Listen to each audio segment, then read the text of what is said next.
திருச்சிற்றம்பலம். ஹரஹர நம பார்வதி பதையே. ஹரஹர மகாதேவா.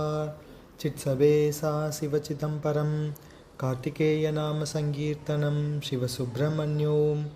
வல்லிகாந்தஸ்மரணம் சிவசுப்பிரமணியோம். திருச்சிற்றம்பலம் திருச்சிற்றம்பலம் திருச்சிற்றம்பலம். வாழ்க அந்தணர் வானவராணினம் வீழ்க தன்புனல் வேந்தனும் ஓங்குக ஆழ்க தீயது எல்லாம் அரண்நாமமே சூழ்க வையகமும் துயர் தீர்கவே. திருச்சிற்றம்பலம் திருச்சிற்றம்பலம் திருச்சிற்றம்பலம். எழுதரு மறைகள் தேரா இறைவனை எல்லில் கங்குல் பொழுதரு காலத்தென்றும் பூஜனை விடாது செய்து தொழுதகை தலைமீதேறத் தொழும்பு கண்ணீருள் மூழ்கி அழுது அடியடைந்த அன்பர் அடியவர்க்கு அடிமை செய்வாம். திருச்சிற்றம்பலம் திருச்சிற்றம்பலம் திருச்சிற்றம்பலம். எம்பிரான் ஸ்ரீமத் மாணிக்கவாசக சுவாமிகள் பொன்னார் திருவடிகள் போற்றி போற்றி. எல்லாம் வல்ல உமையொரு பாகனாரின் தனிப்பெரும் கருணையினாலும் ஆச்சாரிய பெருமக்களின் குருவருளினாலும் ஸ்ரீமத் மாணிக்கவாசக சுவாமிகளின் திருவடி சார்பு தனிப்பெரும் கருணையினாலும் நாம் திருவாசக சிந்தனைகளை மேற்கொண்டு வருகின்றோம். திருவாசகத்திலே போற்றி திரு அகவல் என்ற பகுதியில் தெய்வம் என்பதோர் சித்தம் உண்டாகி என்பது முதல் நாம் சிந்திக்க வேண்டும். பித்த உலகர் பெருந்துறை பரப்பினுள் மத்தக்களிரெனும் அவாவிடை பிழைத்தும் கல்வி என்னும் பல்கடல் பிழைத்தும் செல்வம் என்னும் அல்லலில் பிழைத்தும் நல்குரவு என்னும் தொல்விடம் பிழைத்தும் புல்வரம்பாய பல்துறை பிழைத்தும் தெய்வம் என்பது வரை சிந்தித்து தெய்வம் என்பதோர் சித்தம் உண்டாகி என்று இதிலிருந்து நாம் சிந்திக்க வேண்டும். தெய்வம் என்பதோர் சித்தம் உண்டாகி முனிவில்லாததோர் பொருளது கருதலும் 6 கோடி மாயா சக்திகள் வேறு வேறு தம் மாயைகள் தொடங்கின ஆத்தமானார் அயலவர் கூடி நாத்திகம் பேசி நாத்தழும்பு ஏறினர் சுற்றம் எனும் தொல் பசு குழாங்கள் பற்றி அழைத்து பதறினர் பெருகவும் விரதமே பரமாக வேதியரும் சரதமாகவே சாத்திரம் காட்டினர் சமயவாதிகள் தத்தம் மதங்களை அமைவதாக அரற்றி மலைந்தனர் மிண்டிய மாயாவாதம் என்னும் சண்டமாருதம் சுழித்தடித்து ஆர்த்து உலோகாயுதன் எனும் ஒன்திரல் பாம்பின் கலாபேதத்த கடுவிடமெய்தி அதில் பெருமாயை எனப்பல சூழவும் என்று இந்த 42வது அடி முதல் இந்த 58வது அடி வரை இருக்கின்ற இதனை ஒரு பகுதியாக எடுத்துக்கொண்டு இதற்கு பொருளை சிந்திக்க வேண்டும். எனவே தெய்வம் உண்டு என்ற ஒரு நினைவு உண்டாகி எப்பொழுது மேலே சொன்ன இந்த எல்லாவற்றிலும் பிழைத்து கல்வி என்னும் பல்கடல் பிழைத்து செல்வம் என்னும் அல்லலில் பிழைத்து நல்குரவு எனும் தொல்விடம் பிழைத்து அப்படியெல்லாம் பிழைத்து பல பல பிறவிகளிலே அவ்வாறெல்லாம் உழன்று தெய்வம் என்பதோர் சித்தம் உண்டாகி கடவுள் தெய்வம் என்பது கடவுள் என்று சிறப்பித்து சொல்லப்படுவதாகிய ஒரு பொருள் உண்டு என்ற எண்ணம் உருவாகி சித்தம் என்பது எண்ணம் கருத்து அந்த கருத்து உருவாகி முனிவு இல்லாதது ஓர் பொருள் அது கருதலும் வெறுப்பில் முனிவு என்பது இங்கே வெறுப்பு வெறுப்பில்லாததாகிய ஒப்பற்ற பொருளாகிய அதனை எண்ண புகுந்த அளவில் முனிவு இல்லாதது ஓர் பொருள் அது கருதலும் ஐயம் திரிபின்றி சித்தாந்தம் கிடைப்பதற் பொருட்டு அப்படி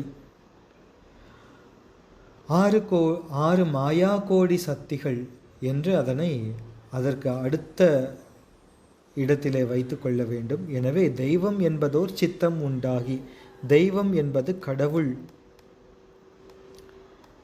என்பது என்று இங்கே வருகின்றதே தெய்வம் என்பது என்றால் சிறப்பித்து சொல்லப்படுவது என்று பொருள் தரும். வாய்மை எனப்படுவது என்ற குறளுக்கு பரிமேல் அழகர் வாய்மை என்று சிறப்பித்து சொல்லப்படுவது என்று உரை அருளியிருக்கின்றார். எனவே தெய்வம் என்று சிறப்பித்து சொல்லப்படுகின்ற ஒரு பொருள், தெய்வம் என்பது ஓர் சித்தம் உண்டாகி, தெய்வம் என்பதோர் சித்தம், கடவுள் என்று சிறப்பித்து சொல்லப்படுவதாகிய ஒரு பொருள் உண்டு என்கின்ற சித்தம் கருத்து. உலகியலிலே நிகழும் பேரிடர்களுக்கெல்லாம் தப்பித்து வந்திருக்கின்றோம். மேலே சொல்லியபடி அந்த வார்கடல் உலகில் யானை முதல் எறும்பு ஈராய என்றெல்லாம் சொல்லப்பட்டு அத்தகைய பேரிடர்களிலிருந்து எல்லாம் தப்பித்து, தெய்வம் அதிலிருந்து தப்பித்து வருவது அரிது, அதைவிட அரிது. அப்படியே தப்பித்து வந்தாலும் தெய்வம் உண்டு என்ற ஒரு சித்தம் உண்டாவது மிக மிக அரிது. மேலை நாடுகளிலே நாஸ்திகம் என்பது மிக பரவலாக இருக்கின்றது என்று நாம் பார்க்கின்றோம். எனவே அப்படி தெய்வம் என்பதோர் சித்தம் உண்டாகி இத்துணை இடுக்கண்களிலிருந்தும் தப்பித்து உய்ந்த பின்புதான் இந்த மனித உயிருக்கு தெய்வம் என்ற ஒன்று உள்ளது என்கின்ற உணர்வு உண்டாகின்றது. அதன் பின்பு தெய்வம் என்பதோர் சித்தம் உண்டாகின்றது. அதன் பின்பு ஓர் தெய்வம் உண்டு என்ற முடிவுக்கு வருகின்றது. தெய்வம் என்பது ஓர் சித்தம் உண்டாகி அது முதல் நிலை. அப்படியென்றால் பல தெய்வங்கள், பல கடவுளர்கள் இருக்கின்றார்கள், இருக்கக்கூடும் என்று இதனை அநேகேஸ்வரவாதம் என்று சாத்திரத்திலே பார்க்கின்றோம். அப்படி பல தெய்வங்கள் இருந்தால் என்ன, இருந்துவிட்டு போகட்டுமே என்று சொல்கின்ற ஒரு நிலையும் உண்டு. தெய்வம் உண்டு என்று ஒத்துக்கொண்ட பின்னரும் பல கடவுள் கொள்கை அநேகேஸ்வரவாதம், முதலிலே நிரீஸ்வரவாதம், பின்னர் ஈஸ்வரவாதம், பின்னர் அநேகேஸ்வரவாதம் என்று பல கடவுள்கள் ஒன்று என்ற ஒரு கொள்கை. அதையும் தாண்டி இந்த தெய்வம் என்பதோர் என்பதை ஓர் தெய்வம் என்று மாற்றிக்கொண்டு ஓர் தெய்வம் உண்டு, பதிப்பொருள் ஒன்றே என்று நம்முடைய சாத்திரம் அறுதியிட்டு கூறுவதை அவ்வாறு உயிர் அறிகின்றது. அப்படி ஒரு தெய்வம் உண்டு என்று அறிந்தாலும் அந்த ஒரு கடவுள் சிவபெருமானே என்று உறுதிப்பாடு வருவது அதைவிட அரிது. எனவே அந்த சிவபெருமானை வழிபட்டு உய்வதை மானுட பிறவி எடுத்ததன் பயன் என்று சொல்கின்றது நம்முடைய சித்தாந்தம். எனவே அந்த யானை முதல் பல்வேறு இன்னல்கள், பல்வேறு பிறவிகள், மனித பிறவி, அதிலும் பல்வேறு இடையூறுகள், அதிலும் வளர்ந்து வரும்போது பல்வேறு துன்பங்கள், இதிலிருந்தெல்லாம் தப்பி பிழைத்து தெய்வம் என்பதோர் சித்தம் உண்டாகி, ஒரு தெய்வம் உண்டு என்ற ஒரு சித்தம் உண்டாகி, அந்த ஒரு தெய்வமும் சிவபெருமானே என்ற சித்தமும் உண்டாகி அப்படி வருவது என்பது மிக மிக அரிது. புறச்சமய நெறி நின்றும் அகச்சமயம் புக்கும் புகழ் மிருதி வழி உழன்றும் புகழும் ஆச்சிரம அறத்துறைகள் அவை அடைந்தும் அருந்தவங்கள் புரிந்தும் அருங்கலைகள் பல தெரிந்தும் ஆரணங்கள் படித்தும் சிறப்புடைய புராணங்கள் உணர்ந்தும் வேத சிறப்பொருளை மிக தெரிந்தும் சென்றால் சைவத்திறத்து அடைவர் அதில் சரியை கிரியாயோகம் செலுத்திய பின் ஞானத்தால் சிவனடியைச் சேர்வர் என்பது சிவஞான சித்தியார் சுபக்கம். அப்படி மானிடப்பிறவி என்பது கிட்டி தெய்வம் என்பதோர் சித்தம் உண்டாயின பின் அந்த உயிர் எப்படி நிற்கும்? அந்த தெய்வம் என்பதோர் சித்தம் உண்டான பின் அது ஒரு தெய்வம், சிவபரம்பொருளே தெய்வம் என்ற நிலையை அடைவதற்கு இடையே பல படிநிலைகள். அது எத்தகைய படிநிலைகள் என்றால் அந்த புறச்சமயங்களின் நெறி நிற்கும். அவற்றிலே உள்ளீடு அதனை பார்த்து உள்ளே ஒரு பொருளும் இல்லை என்று பார்த்து அவற்றிலிருந்தெல்லாம் நீங்கி அகச்சமயத்திலே வந்து சேரும். பிறகு வேதத்திலே இந்த கர்மகாண்டம் என்பதை மட்டும் பற்றி கொண்டு அதில் விதிக்கப்படுகின்ற கர்மங்களை செய்து உள்ளலும், பின்னர் வர்ணாசிரம வழி நின்று பிரம்மச்சரியம், கிரகதாஸ்தம், வானப்பிரஸ்தம், சந்நியாசம் என்று ஒவ்வொன்றாக கைக்கொண்டு அறவழிகளை அடைந்து செய்வதற்கு அரிதான தவங்கள் பல முயன்று அரிய கலைகள் பல தெரிந்து வேதங்களை கற்று சிறப்பான புராணங்களின் உண்மை பொருளை உணர்ந்து வேத சிறப்பொருளை தெரிந்து பல பிறவிகளில் இவ்வாறு அனுபவம் பெற்று படிப்படியாக முன்னேறி வந்த பின்பே இந்த சைவ சித்தாந்தம் சாரும். அப்படி தெய்வம் என்பதோர் சித்தம் உண்டான பின் பண்டை நற்றவத்தால் ஒரு தெய்வம் உண்டு என்று கண்டு அது பதிப்பொருளாகிய சிவபெருமானே என்று காணும். ஓர் தெய்வம் என்பது இங்கே ஒரே கடவுள், அது ஒப்பற்ற கடவுள் ஆகிய சிவபெருமான் என்று அவ்வாறு முடிவு செய்யும். எனவே இந்த பண்டை நற்றவம் என்பது நரர் பயில் தேயம் தன்னில் நான்மறை பயிலா நாட்டில் விரவுதல் ஒளிந்து தோன்றல் மிக்க புண்ணியத்தான் ஆகும்.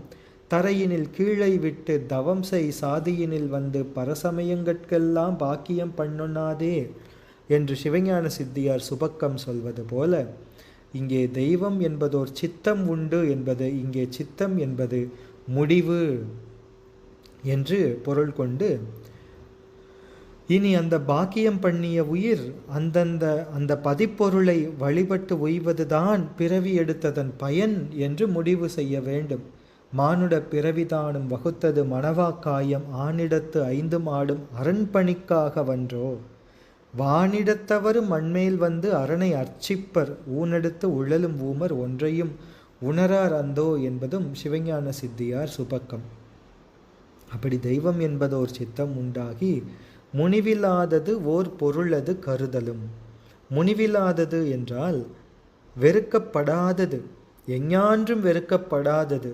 அத்தகைய ஒப்பற்ற பதிப்பொருள் அது சிவப்பொருள். அந்த முனிவில்லாத பொருள் என்பது முனிவில்லாதது ஓர் பொருள் என்பது அந்த பதிப்பொருளாகிய சிவம்.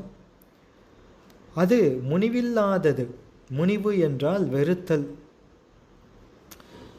என்ன வெறுத்தல் இல்லாதது என்றால் இந்த ஆன்மாக்கள் எத்துணை தீவினைகள் செய்தாலும் சினம் கொண்டு ஆன்மாக்களை வெறுத்து ஒழிக்காமல் மேலும் மேலும் இது இத்தகைய துன்பத்திலேயே உழலுகின்றதே என்று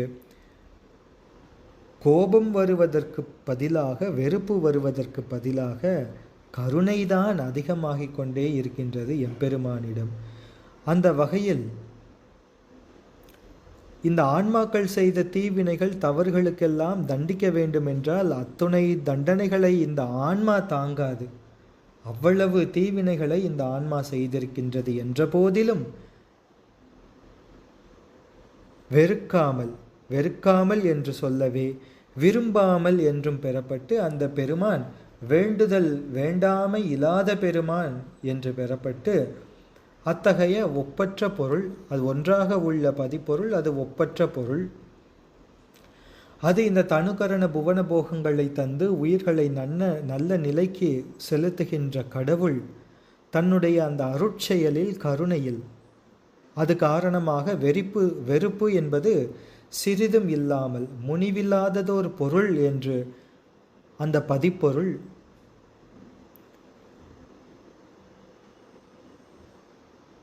அந்த பொருளாகிய அதனை தெய்வம் உண்டு என்பதோர் சித்தம் உண்டாகி அதனை ஆராய்பவர்களுக்கு அதன் பொது இயல்பு அன்றி சிறப்பியல்பு இனிது விளங்காமையின் அந்த முதல் பொருளை அது என்று பெயரளவிலே வைத்து இங்கே அருளுகின்றார் ஸ்ரீமத் மாணிக்க வாசக சுவாமிகள். எனவே அத்தகைய பொருள் அந்த வேதத்துள்ளும் கூட கடவுள் தத் என்று அது என்பதனால் உரைக்கப்படுவதை நாம் காண்கின்றோம். அப்படி முனிவில்லாதது ஓர் பொருள் அது கருதலும், அப்படி தெய்வம் என்று ஒரு சித்தம் உண்டாகியவுடன் 6 கோடி மாயா சக்திகள் வேறு வேறு தம் மாயைகள் தொடங்கின. இதனை 6 மாயா சக்திகள் கோடி மாயா சக்திகள் என்று தனித்தனி எடுத்துக்கொண்டு 6 மாயா சக்திகள் என்பவை அந்த உள்பகை என்று கூறப்படக்கூடிய காமம், குரோதம், மோகம், லோபம், மதம், ஆச்சரியம் என்ற 6. இந்த 6 இந்த 6 அதுவே பலவாக விரிகின்ற தன்மை. இவற்றின் ஆற்றலால் விரியும் வினைகள் அவைகளும் எல்லையில்லாதனவாக பெருகி நிகழ்வதனால் 6 கோடி மாயாசக்திகள் என்றார். கோடி என்பது இங்கே கோடி என்ற எண்ணிக்கையை குறிக்காமல் பல பல என்ற பொருளிலே வந்தது. கோடிக்கும் மேலே பல பல என்ற பொருளிலே வந்தது. உட்பகை 6 இவை ஆணவத்தின் ஆற்றலால் அதன் வழி நிற்கும் உயிரின் உள்ளத்தின் கண் தோன்றுவன. என்றாலும் அவை தோன்றுவதற்கு கருவியாக அந்த உயிரோடு உடன் நின்று உதவுவது மாயை. எனவே இந்த ஆணவத்தின் ஆற்றலாக காரியங்களாக வருகின்ற இந்த உள்பகைகளையெல்லாம் மாயாசக்திகள் என்றார். அந்த மாயையின் மேலே ஏற்றி மாயாசக்திகள் என்றார். சக்தி என்ற சம்ஸ்கிருதம் தமிழிலே சக்தி என்று வரும். மாயை என்பதற்கு வஞ்சனை என்ற ஒரு அர்த்தமும் உண்டு. அப்படி மாயாசக்திகள் மிக பல பல.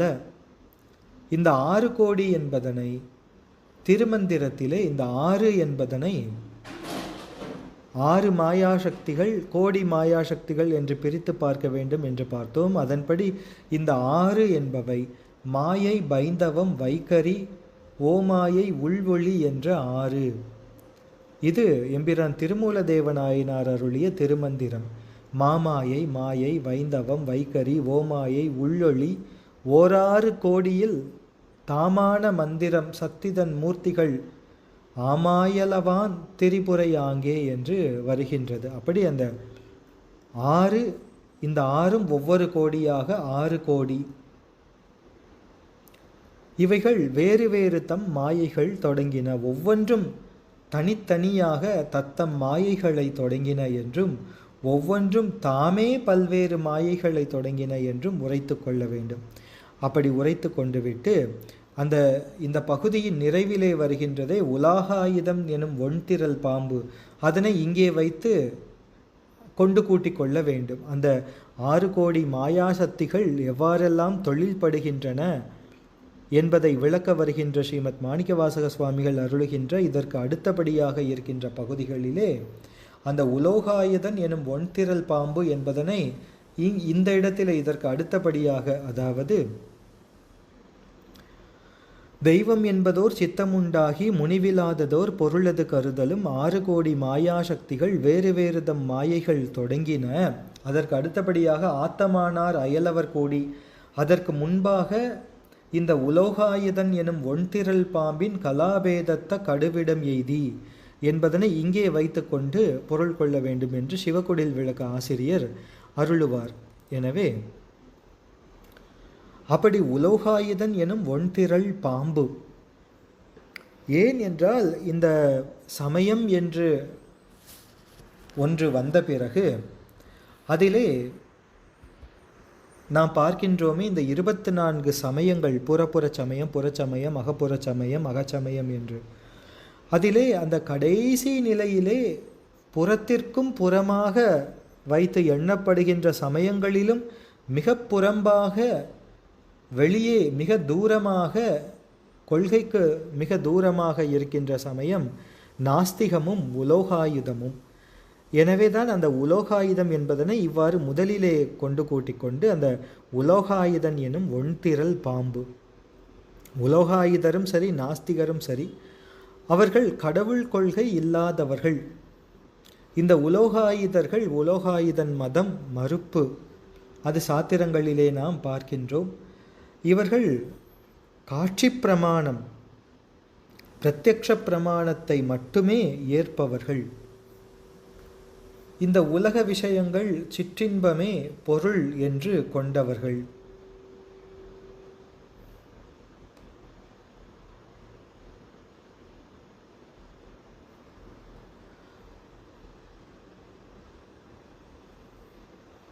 இந்த நாத்திக மக்கள் இப்படி இருந்தாலும் கூட இவர்கள் ஒரு கொள்கை என்று அதனை வகுத்து கொண்டு ஒரு சமுதாயமாக வாழ்கின்ற பழக்கம், அதிலும் கூட இவர்கள் இந்த தீய செயல்களையெல்லாம் விலக்கி வாழ வேண்டும் என்ற ஒரு நெறிமுறையை வைத்திருப்பவர்கள்.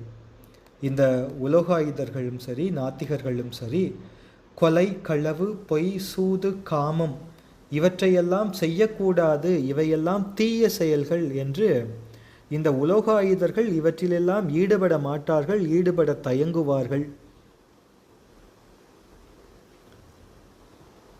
அப்படி இந்த கொள்கைகள் இவை ஏற்புடையது அல்ல என்று சிவஞான சித்தியார் பரபக்கத்திலே உலோகாயுதன் மதம் மற்றும் உலோகாயுதன் மறுதலை என்ற பகுதிகளிலே நாம் மிக விரிவாக காண்கின்றோம். எனவே இந்த படிமுறையில் இந்த உலோகாயுதம் என்பது கீழ்படியாக அமைந்திருக்கின்றது. பின்னர் இந்த உலோகாயுதத்திலே ஒரு ஆன்மா இருந்து அந்த கொள்கைகளையே உண்மை என்று நம்பி அதனை அனுசரித்து பின்னர் அதன் பக்குவ முதிர்ச்சி காரணமாக அடுத்த சமயத்திலே அந்த அடுத்த படிக்கட்டிலே ஏறி இவ்வாறு ஆன்மா பரிபாகமுறுவதற்கு ஒரு ஆரம்ப படியாக இருப்பது இந்த உலோகாயுதம். அதனை ஒண்திரள் பாம்பு என்று அருளுகின்றார். இந்த உலோகாயுதம்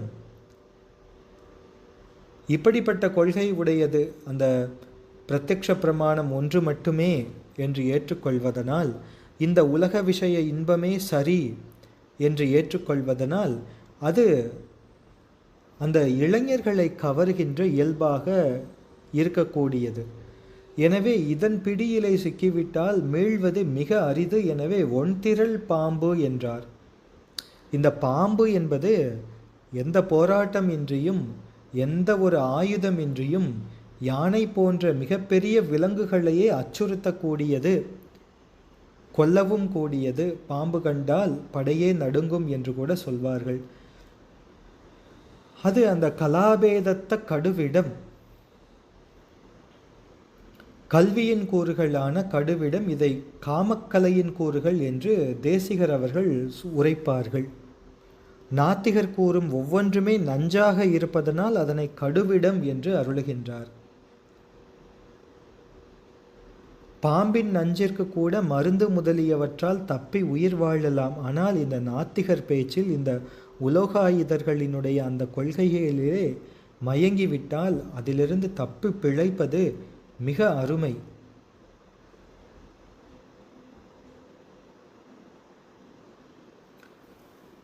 நடையை மெய்யென்று நாத்திகம் பேசாதே, படைகள் போல் வரும் பஞ்சமாபூதங்கள் தடையொன்று இன்றியே தன் அடைந்தார்க்கெல்லாம் அடைய நின்றிடும் ஆணைக்கா அண்ணலே என்பது 5ஆம் திருமுறை எம்பிரான் திருநாவுக்கரசு சுவாமிகளின் அமுத வாக்கு. எனவே நடையை மெய்யென்று நாத்திகம் பேசாதே என்று எம்பெருமான் கண்டிக்கின்றார். திருநாவுக்கரசு சுவாமிகள் கண்டித்து அருளுகின்றார். உலோகாயதன், அது இங்கே உலோகாயதம் என்று வருகின்றது. அந்த மகர நகர போலி. இந்த உலோகாயுதர்கள் இந்த பெண்கள் இன்பமே இன்பம், அந்த போகமே மோட்சம் என்று கூறுவார்கள். எனவே இந்த உலோகாயுத சமய கொள்கை என்பது பொது அறிவு உடையவரை பெரிதும் மயங்கச் செய்து கெடுத்துவிடும்.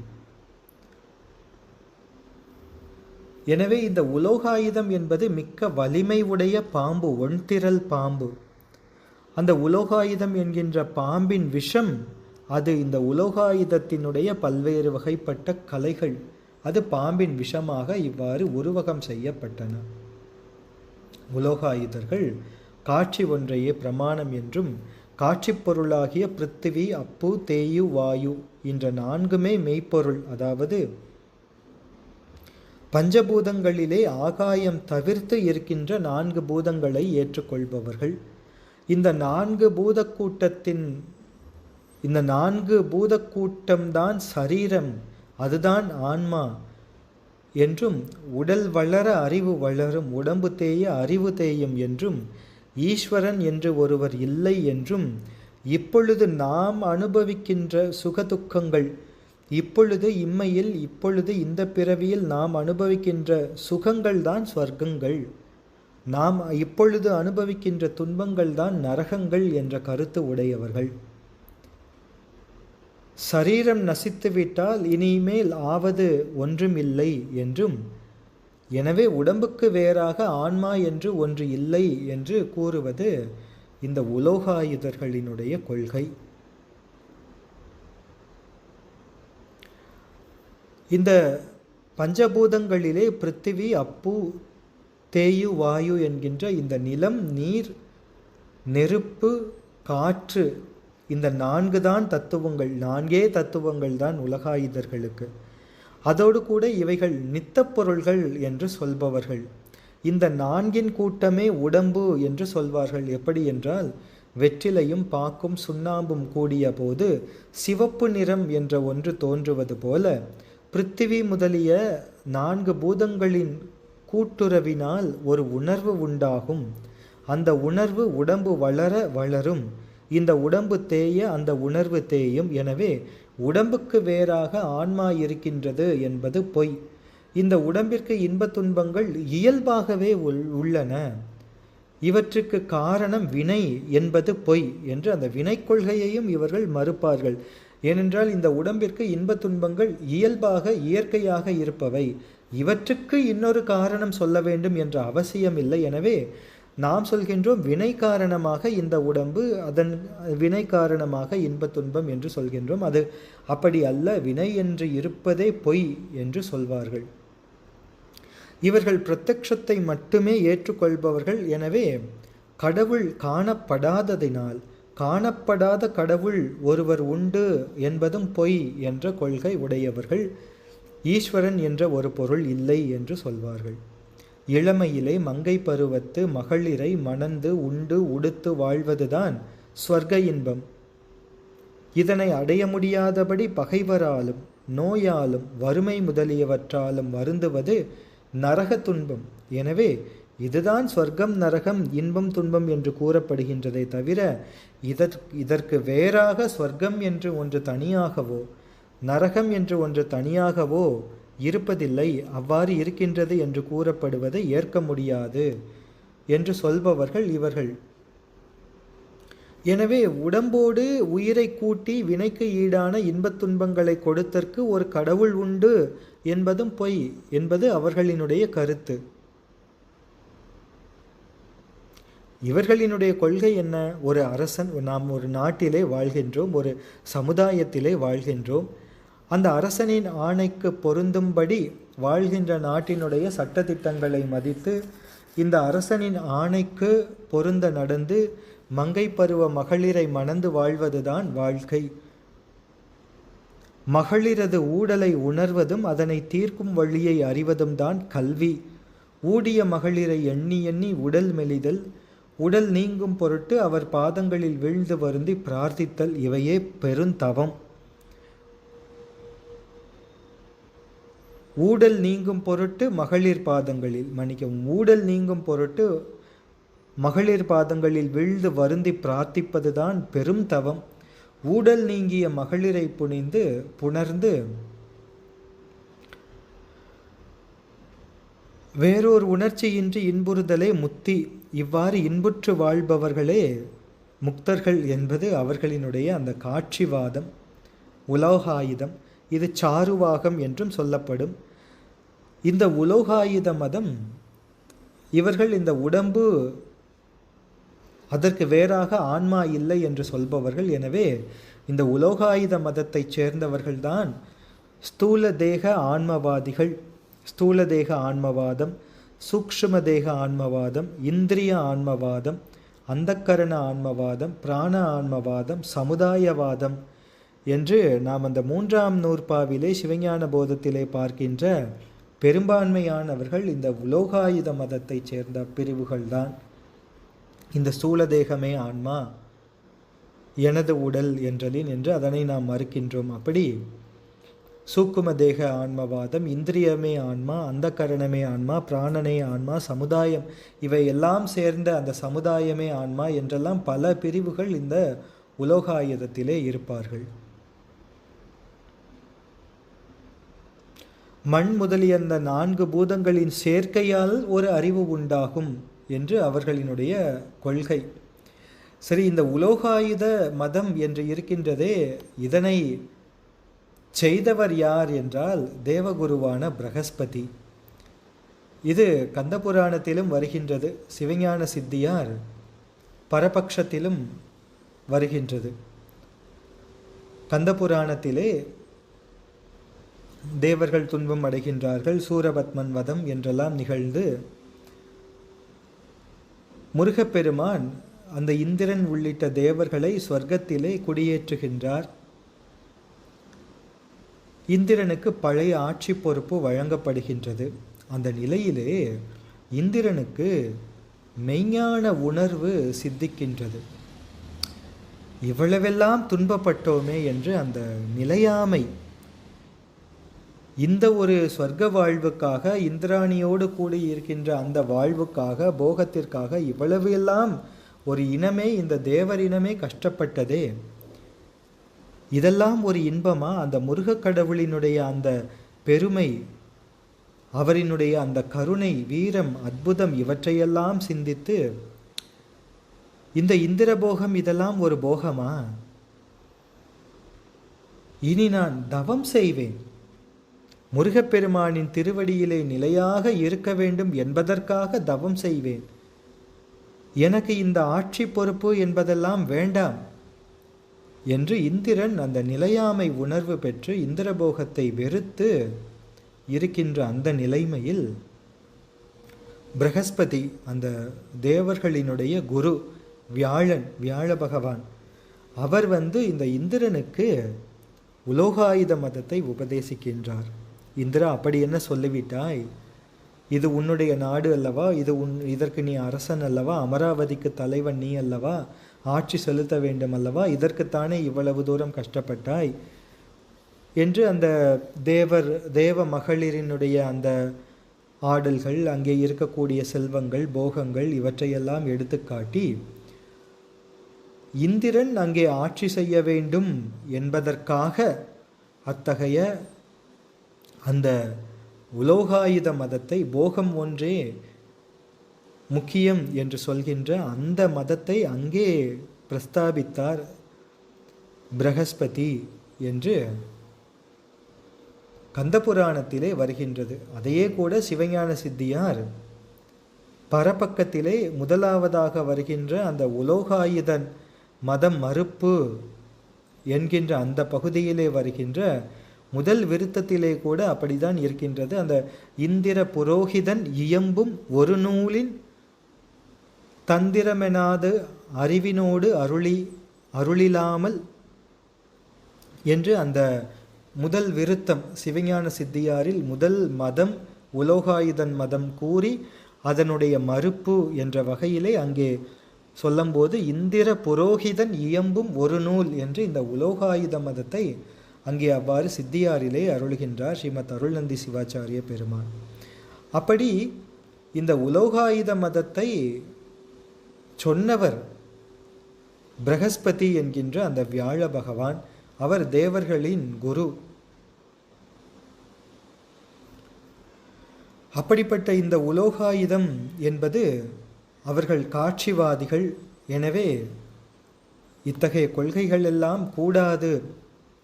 சிவஞான போதத்திலும் கூட அந்த முதல் சூத்திரத்திலே அவன் அவள் அது எனும் அவை மூவினைமையின் என்று வருகின்ற அந்த பகுதியில் நாம் சொல்வோம், இந்த உலகம் காரிய பொருள், அது தோன்றி நின்று அழியும். ஏனென்றால் இது அவயவ பகுப்பு உடையது, பலவாகவும் ஜடமாகவும் இருப்பது, சுட்டி அறியக்கூடியது.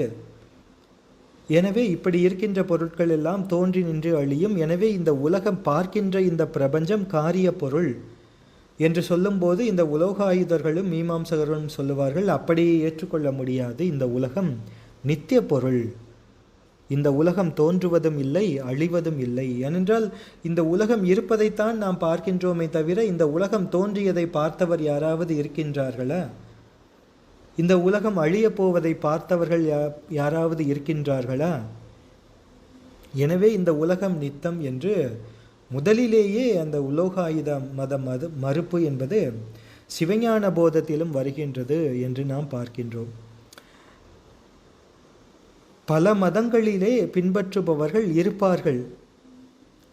அதாவது ஆச்சாரம் என்ற முறையிலே வைஷ்ணவத்தையோ சைவத்தையோ ஸ்மார்த்தத்தையோ அல்லது எந்த மதத்தையும் பின்பற்றாமலோ அல்லது வேறு பல மதங்களையோ பின்பற்றுகின்ற மாந்தர்கள் இருக்கின்றார்கள். ஆனால் இந்த உலோகாயுத மதத்தை பின்பற்றுபவர்கள் இன்றும் இருக்கின்றார்களா இந்த உலகத்திலே? சைவ சித்தாந்த வகுப்புகளிலே உலோகாயுதம் தொடங்கி மாயாவாத கண்டனம், பௌத்த மத கண்டனம், சமண மத கண்டனம் என்றெல்லாம் பார்க்கின்றோம்.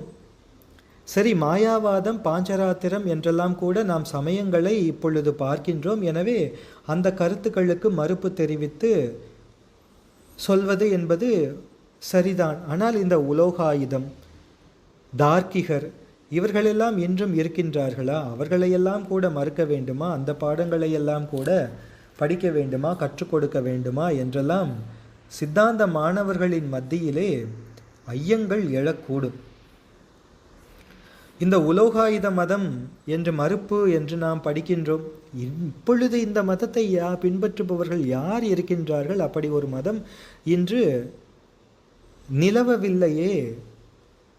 அப்படி இருக்க ஏன் இதையெல்லாம் நாம் படிக்க வேண்டும் என்றால், இந்த உலோகாயுதம் ஒரு மதம் என்று ஒரு உருவம் பெற்று இன்று இல்லையே தவிர, மற்றைய சமயங்களை அனுசரிப்பவர்களின் மனத்திலே, அறிவிலே இந்த உலோகாயுத கருத்துக்கள் இன்றும் உண்டு. நாமே பார்க்கின்றோம். இன்றைக்கு பல பேச்சாளர்கள் நிறைய பேசுகின்ற, இந்த பொது தளத்திலே பேசுகின்ற பேச்சாளர்கள் எல்லாம் சொல்வார்கள், ஸ்வர்க்கம் நரகம் என்று இந்த மதங்கள் கூறுகின்றன. உண்மையில் ஸ்வர்க்கம் என்று ஒன்று இருக்கா? இல்லையே. நரகம் என்று இல்லவே இல்லை. எது சொர்க்கம், எது நரகம்? நீ நன்றாக முயற்சி செய், நன்றாக படி, நன்றாக உழை, நன்றாக செல்வம் சம்பாதி, நன்றாக வாழ்க்கையை அனுபவி, அதுதான் சொர்க்கம். நீ அப்படி முயற்சி செய்யவில்லை, உழைக்கவில்லை என்றால் வறுமையிலே துன்பப்படுவாய், அதுதான் நரகம் என்று சொல்லுகின்ற பேச்சாளர்களும் சரி, அல்லது ஆச்சாரம் என்ற வகையிலே பல்வேறு சமயங்களை அனுசரிப்பவர்களும் அவர்களினுடைய மனத்திலே இந்த கருத்து இன்றும் இருக்கின்றது. ஏனென்றால் அவர்களினுடைய அறிவு இன்னும் அந்த அளவு தூலமாக இருக்கின்றது என்று உலோகாயுதம் என்று தனியாக ஒரு மதம், தனியாக ஒரு கூட்டம், தனியாக ஒரு இடத்திலே அல்லது இப்படி ஒரு உருவமாக இல்லையே தவிர, அதனுடைய கருத்துக்கள் இன்றும், ஏன் நாமே கூட பல முறை அப்படி யோசித்திருப்போம், இந்த உலக இன்பமே பெரிது என்று யோசித்திருப்போம். எனவே அத்தகைய கருத்துக்கள் நம்முடைய சிந்தையிலே, அறிவிலே இருக்கின்றன. அதுவும் துடைத்து எறியப்பட வேண்டியது என்பதற்காகத்தான் ஒரு உருவமாக இல்லாத உலோகாயுதம், தார்க்கிகம், நியாயம், மீமாம்சை என்றெல்லாம் இல்லாத ஒரு உருவமாக இல்லாத மத கருத்துக்களையும் அதையும் படித்து அது உண்மையல்ல என்று தெளிந்து அந்த கருத்துக்கள் நம்முடைய அறிவிலிருந்து விலக்கி வைக்கப்பட வேண்டும் என்பதற்காக அப்படி நம்முடைய ஆன்றோர்கள், அருளாளர்கள் பெரும் கருணை கொண்டு அப்படியெல்லாம் நூல் செய்திருக்கின்றார்கள். அதனை நாம் கற்றுக்கொண்டிருக்கின்றோம் நம்முடைய வித்யாகுரு வாயிலாக, பேராசிரியர்கள் வாயிலாக. எனவே இந்த உலோகாயுதம் எனும் ஒன்திரள் பாம்பு அதன் கலாபேதத்து கடுவிடம் எய்தி, இதிலிருந்து பிழைத்தும், அதுதான் இங்கே நாம் கொள்ளக்கூடிய செய்தி, இதிலிருந்தும் பிழைப்பிக்க வைத்து ஆத்தமானார் அயலவர் கூடி நாத்திகம் பேசி நாத்தெழும்பு ஏறினர் என்று அடுத்தபடியாக இதனை தொடர்ந்து கொள்ள வேண்டும். ஆப்தமானார், ஆத்தம் என்பது விருப்பு, நட்பு, ஆனார் என்பது நீங்காதவர், நட்பிலிருந்து நீங்காதவர், நமக்கு நல்லது சொல்கின்ற நண்பர்கள். அந்த நண்பர்களும் சரி, ஆத்தமானாரும் சரி, அயலவரும் சரி, அந்நியரும் சரி, ஒருங்கே சேர்ந்து தங்கள் நாக்குகள் புண்ணாகி தழும்பு உண்டாகும் வகையில் கடவுள் கொள்கையை மறுத்து பேசுகின்றார்கள். நாத்திகம் பேசி நாத்தழும்பு ஏறினர். அப்படி அவர்கள் முயற்சி செய்தாலும் சிவநெறிக்கு வந்துவிட்ட இந்த ஆன்மாவை உலகியலுக்கு அவர்களால் இழுக்க முடியாமல் தோல்வி கண்டார்கள். ஆத்தமானார் அயலவர் கூடி, நண்பர்களோடு அந்நியரும் சேர்ந்து கொண்டு கூடி, ஏனென்றால் இந்த நண்பர்களும் அந்நியரும் நாம் தேடி செல்லாமல் அவர்களே வந்து ஒன்று சேருவார்கள். நாத்திகம் பேசி நாத்தெழும்பு ஏறினர். கடவுள் இன்மை கொள்கையை வலியுறுத்தி பலமுறை கூறி சிவநெறியில் எய்துவிட்ட ஆன்மாவை உலகியலுக்கு ஈர்க்க முயன்று தோற்றார்கள். நாத்திகம் கடவுள் இல்லை, வினை பயன் இல்லை, மறுபிறப்பு இல்லை என்ற கொள்கையை உடையவர்கள். அஸ்தி என்பது சம்ஸ்கிருதம், அதற்கு உள்ளது என்று பொருள். ந என்பது எதிர்மறை பொருள் தரும். அது ந அஸ்தி என்று அந்த அஸ்தி என்கின்ற சொல்லின் முன்னே ந என்பது வந்து சேர்ந்து புணர்ந்து ந அஸ்தி நாஸ்தி என்றாகி நாத்திகம் என்று தமிழிலே அது அவ்வாறு வருகின்றது. உள்பொருளாகிய கடவுளின் இருப்பை மறுப்பவர்கள், அவர்களினுடைய கொள்கைக்கு இந்த நாஸ்திகம் என்பது பெயர் ஆகியது. தமிழிலே நாத்திகம் என்று வழங்கப்பட்டது.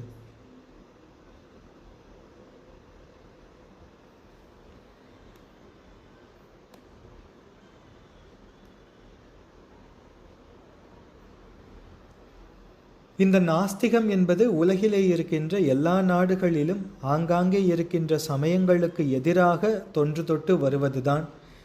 இந்த தமிழகத்தில் சமீபத்தில் இந்த நாத்திகம் என்ற கொள்கை பரவலாக இருந்து வருகின்றதை பார்க்கின்றோம். தமிழகத்தில் மட்டுமல்ல, எங்கெல்லாம் சமயங்கள் வலுவாக இருக்கின்றதோ அங்கெல்லாம் சமயத்திற்கு எதிராக இந்த நாஸ்திகவாதிகள், நாஸ்திகர்கள் தோன்றி கடவுள் இல்லை என்ற கொள்கையை எல்லாம் மறுத்து வருகின்றார்கள், அந்த நாத்திகம் பேசி.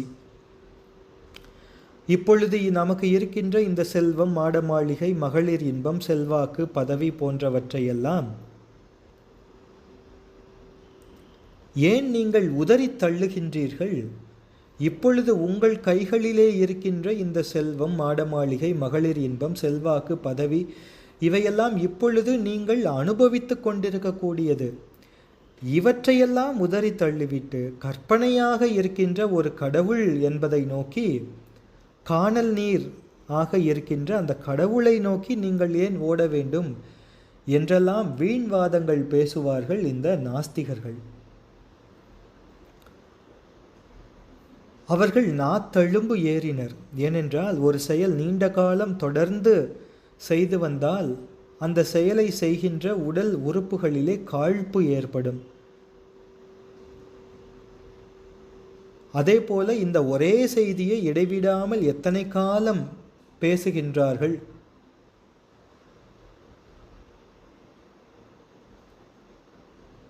ஒரு அளவுக்கு மேல் பேச்சு நீடித்தால் தொண்டை, வாய் போன்ற உறுப்புகளில் உள்ள இரத்த நாளங்களும் தசைகளும் சோர்வுற்று பேச்சு தானே நிற்க வேண்டி வரும். எனவே அப்படி நாத்திகம் பேசி நாத்தழும்பு ஏறியவர்கள், இவர்களிலிருந்தெல்லாம் தப்பித்து பிழைத்து இவர்கள் கூறுகின்ற நாத்திக கொள்கைக்கு மயங்காமல் அதிலிருந்து தப்பித்து அந்த ஆத்தமானார் அயலவர் கூடி நாத்திகம் பேசி நாத்தழும்பு ஏறினர். ஆப்தம் என்பது உண்மை உரைத்தல் என்று பொருள் கொண்டு தாங்கள் கண்ட உண்மையை மறைக்காமல் உரைப்பார்கள். எனவே அவர்கள் அன்புமிக்க நண்பர்கள், அவர்களை ஆப்தமானார் என்று சொல்லுவார். அயலவர் என்பவர்கள் பகையும் இல்லாமல் நட்பும் இல்லாமல் இருக்கின்ற அந்நியர்கள், நொதுமல் என்று அதற்குரிய சொல். நட்பு, பகை, நொதுமல், உறவு, பகை, நொதுமல் என்று அந்த சொல் பிரயோகங்கள் வரும்.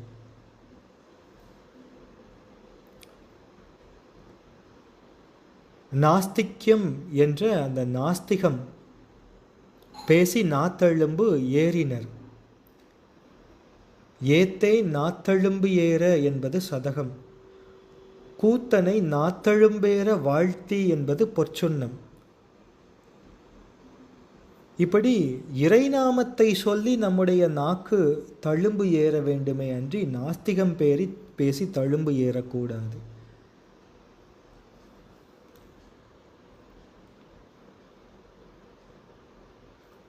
ஆப்தமானார் அயலவர் கூடி நாத்திகம் பேசி நாத்தழும்பு ஏறினர். சுற்றம் என்னும் தொல் பசு குழாங்கள் பற்றி அழைத்து பதறினர் பெருகவும் என்பது அடுத்த அடிகள். தொன்று தொட்டு வரும் பந்துக்கள், சுற்றம் என்னும் தொல் பசு குழாங்கள், அவர்கள் நான் அவர்கள் வசப்பட வேண்டும் என்று பதறுவார்கள், சுற்றி கொள்வார்கள். சுற்றம் என்பது சுற்றத்தார், பொலிந்த சுற்றமொடு வளமனை மகளிர் என்று வரும். சுற்றத்தார் என்பவர்கள் தாய் தந்தை முதலிய உறவு முறையிலே இருக்கக்கூடியவர்கள். எனவே சுற்றம் என்னும் தொல் பசு குழாங்கள், பசு என்றால் பந்திக்கப்படுவது, பசுக்கள் என்றால் கயிற்றால், அந்த பசுக்கள் கயிற்றால் கட்டப்படுவது போல உயிர்கள் ஆணவத்தினால் கட்டப்பட்டு இருத்தலால் அவையும் பசு என்றே கூறப்படும். சுற்றத்தவர்களாகிய உயர்தினை பொருட்களை பசுக்குழாங்கள் என்று அஃறிணையால் இழித்து கூறுகின்றார். ஏனென்றால் தெய்வம் என்பதோர் சித்தம் உண்டாகி அந்த தெய்வத்தினை பற்றி ஆராய்ச்சி செல்பவர்களை அப்படி தெய்வத்தை நோக்கி செல்லவிடாமல் தடுத்து தம் வழிப்படுத்துதல் என்ற கொள்கையை உடையவர்கள் இந்த சுற்றத்தார்கள். அப்படிப்பட்ட சுற்றத்தார்களை இங்கே ஸ்ரீமத் மாணிக்கவாசக சுவாமிகள் நமக்கு எடுத்து காட்டுகின்றார்கள். உயிர்கள் அனாதியே ஆணவத்தால் பந்திக்கப்பட்டு இருப்பதால் தொல்பசு என்று அருளுகின்றார். அதோடு கூட மக்கட்பிறப்பு உண்டான காலம் தொடங்கி சுற்றத் தொடர்பும் தொடர்ந்து இருக்கும். எனவேயும் தொல்பசு. கடவுள் நினைவு உடையவர்களான இவர்கள் அந்த நினைவிலே அழுந்தி இருக்கின்ற நம்மை என்ன செய்வார்கள் என்றால், இவன் இப்படி கடவுள் நினைவாக சிவபெருமானை வணங்கி கொண்டு சிவபெருமானை நித்தியம் என்று கொண்டு அவரே உறுதுணை என்று கொண்டு அப்படியே சென்று விடுவானோ, நம்மை விட்டு பிரிந்து விடுவாரோ, அதுதான் அவர்களினுடைய உண்மையான கவலை. அந்த வருத்தம் காரணமாக இந்த சுற்றத்தவர்கள் எல்லாம் மிக பதைத்து தம் பக்கம் ஈர்க்க முற்படுவார்கள். சுற்றம் என்னும் தொல்பசு குழாங்கள் பற்றி அழைத்து பதறினர் பெருகவும் என்று அருளுகின்றார். பெருகவும் பதறினர் என்று அதனை மாற்றி பொருள் கொள்ள வேண்டும். பழமையான இந்த பசுக்கூட்டங்கள் அது அறிவில்லாத உறவினர்களை குறித்து நிற்கின்றது.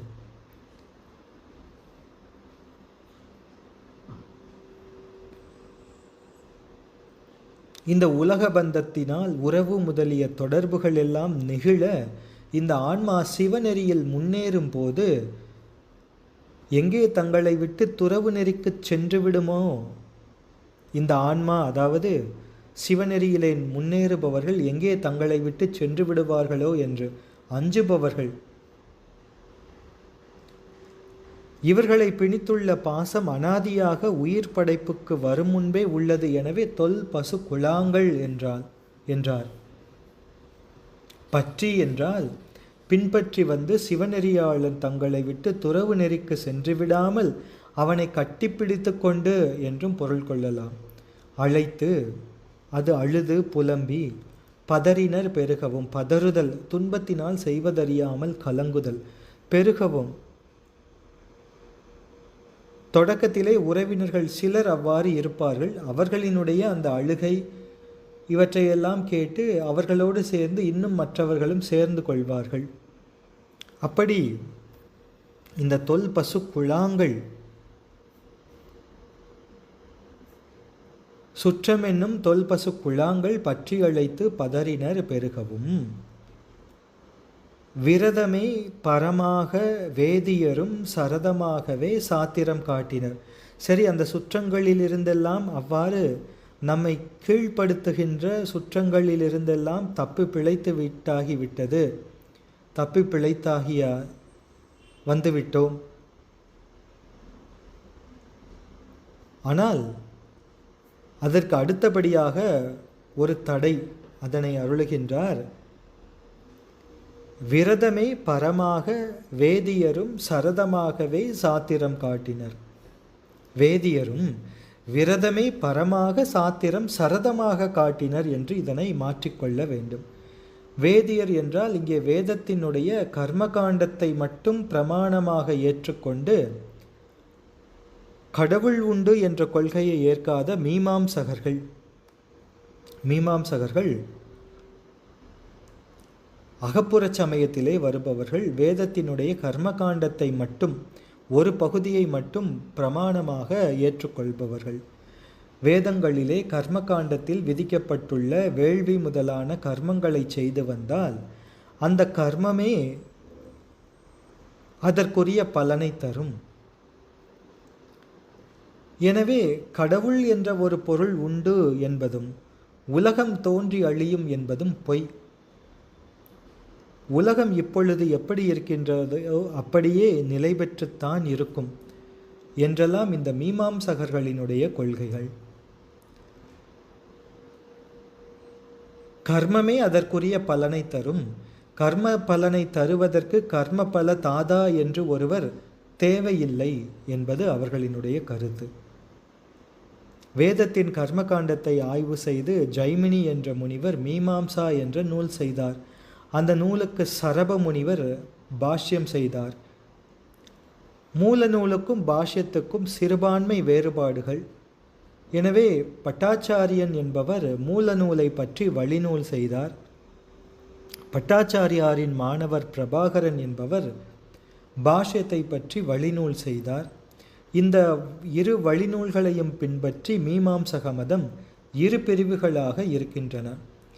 இவற்றின் விரிவுகள் எல்லாம் சிவஞான மாபாடியத்திலே,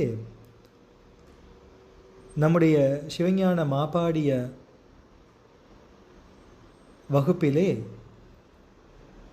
நம்முடைய வித்யாகுரு ஐயா அவர்களினுடைய வகுப்பிலே நாம் விரிவாக அதனை கண்டு கொள்ளலாம். மாபாடியமும் சித்தியாரும் என்ற அதிலும் உண்மை விளக்கம் வகுப்பிலும் குறிப்பாக சிவஞான மாபாடிய அவையடக்கத்தின் விரிவிலே அந்த சிறப்பு பாயிரத்தினுடைய விரிவு ஆக இருக்கின்ற வகுப்புகளிலே இதனை நாம் கண்டு கொள்ளலாம். இது புறச்சமயமாக மன்னிக்கவும், இது புறப்புற சமயம் தாண்டி வருகின்ற அந்த புறச்சமயத்திலே ஒன்றாக இந்த மீமாம்சை இருக்கின்றது.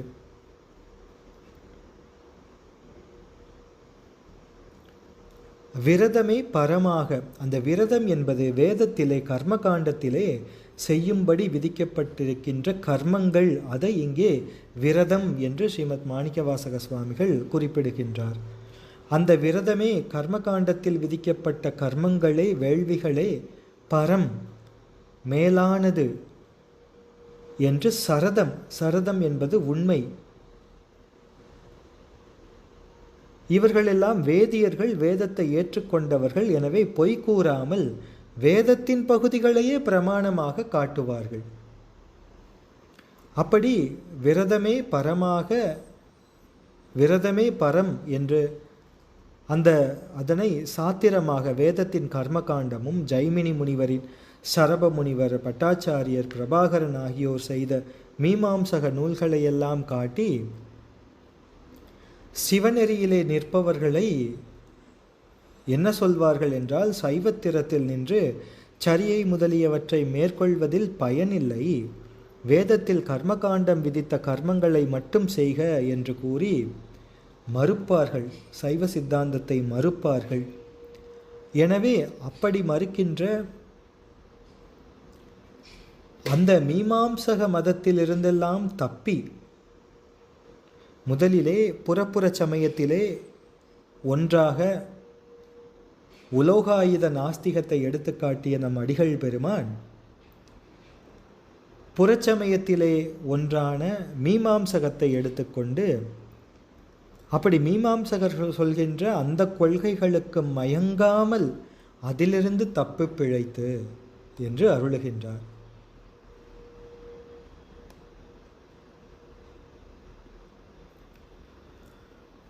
வேதியர் என்றது இங்கே அந்த வேதங்களை ஓதி உணர்ந்த மீமாம்சகர்களை, அவர்கள் வேள்வி முதலான விரதங்களை அனுஷ்டித்து வீடு பேற்றினை தரும் என்றும் அப்படி கொள்கை உடையவர்கள். அதோடு கூட இந்த வேதம் நித்தியம் என்ற கொள்கையும் உடையவர்கள்.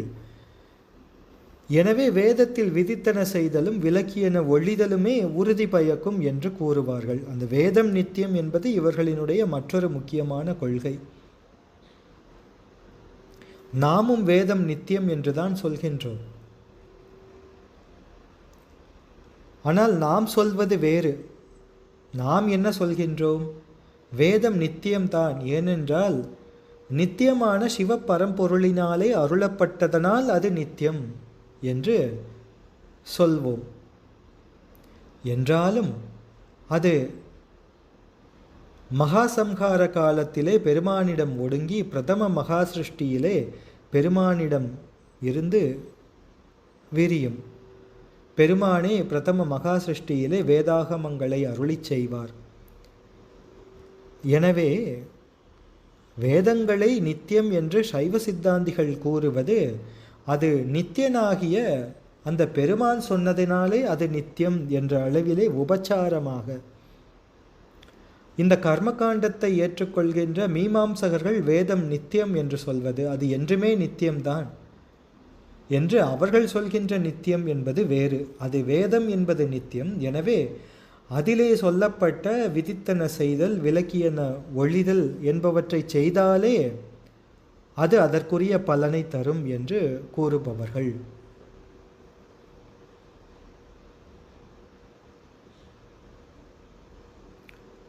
இப்படியெல்லாம் இந்த மீமாம்சகர்கள் சொல்லி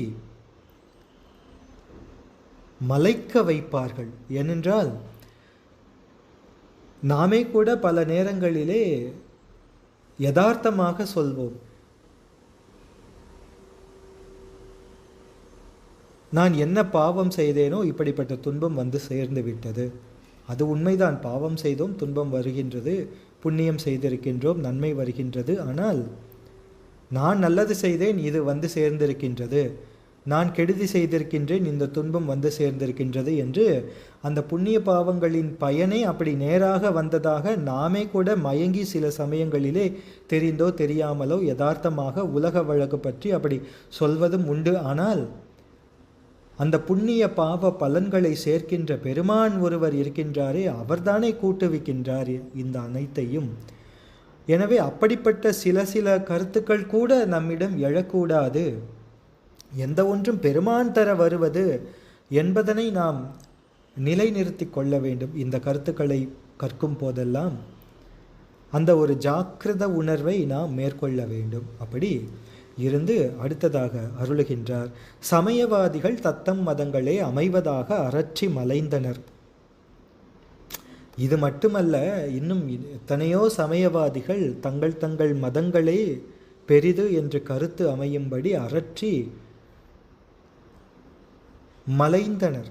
சமயவாதிகள் என்பது இங்கே சைவமல்லாத மற்றைய சமயத்தவர்களை குறிக்கின்றது. சமயவாதிகள் தத்தம் மதங்களே அமைவதாக அரற்றி மலைந்தனர் என்று இங்கே ஸ்ரீமத் மாணிக்கவாசக சுவாமிகள் இந்த அடியிலே குறிப்பிடப்படக்கூடிய சமயவாதிகள் என்பவர்கள் சைவமல்லாத மற்றைய சமயத்தவர்கள்.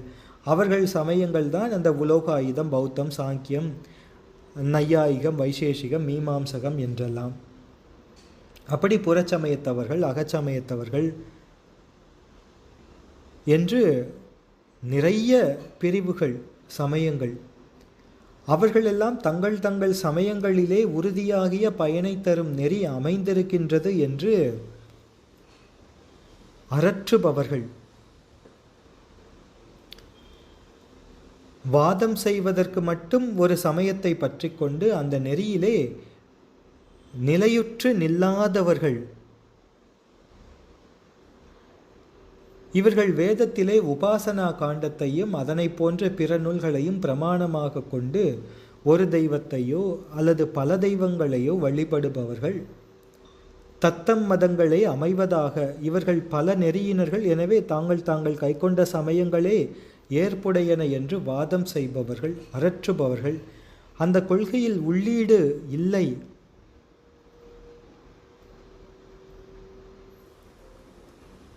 எனவே அவர்கள் மலைந்தனர், வாதப்போர் புரிந்தனர், மயங்கினர். இந்த மதங்களுக்கு எதிர்வாதம் செய்பவர்களின் கருத்துக்களை மறுக்க வழியின்றி மலைந்தனர் என்றும் கொள்ளலாம். தங்கள் கொள்கைகளை ஒன்றுடன் மற்றொன்று முரணுவதை எதிர்வாதம் செய்பவர்கள் சுட்டிக்காட்டும் போது விடை சொல்ல முடியாமல் மயங்குபவர்கள். அப்படி புறச்சமயங்களான லோகாயுதம், புத்தம், சமணம், மீமாம்சகம், பாஞ்சராத்திரம், பட்டாச்சாரியம் அகச்சமயங்களான அந்த பைரவம், வாமம், காளாமுகம், மாவிரதம், சாக்தம், பாசுபதம்,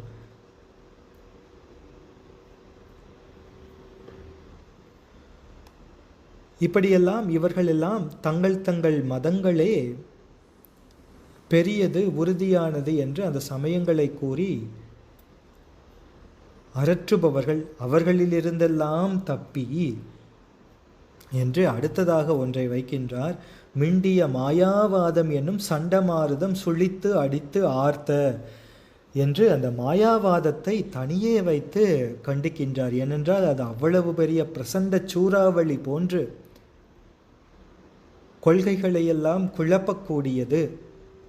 இன்றும் கூட சைவர்கள் பலர் இந்த மாயாவாத கருத்துக்கு மயங்கி இருக்கின்றார்கள் என்பதை பார்க்கின்றோம். அவ்வளவு வலிமையானது, அது சண்டமாருதம் போன்றது என்று அடுத்தபடியாக அதனை அருளுகின்றார் ஸ்ரீமத் மாணிக்கவாசக சுவாமிகள்.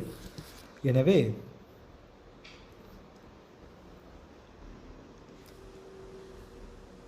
இவ்வாறு 53 வரை இருக்கின்ற பகுதிகளை நாம் சிந்தித்திருக்கின்றோம். 53வது அடி வரை சிந்தித்திருக்கின்றோம்.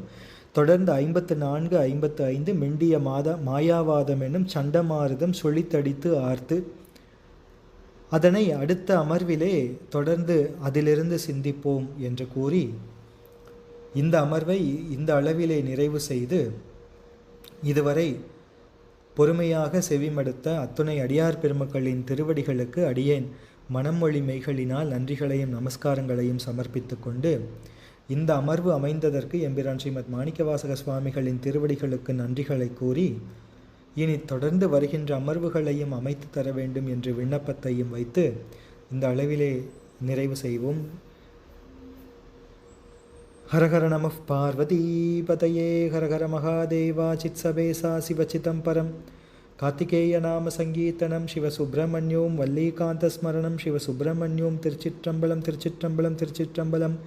எம்பிரான் ஸ்ரீமத் மாணிக்கவாசக சுவாமிகள் பொன்னார் திருவடிகள் போற்றி போற்றி. திருச்சிற்றம்பலம் திருச்சிற்றம்பலம் திருச்சிற்றம்பலம் திருச்சிற்றம்பலம். எல்லாம் வல்ல எம்பெருமான் திரு கருணையினாலும்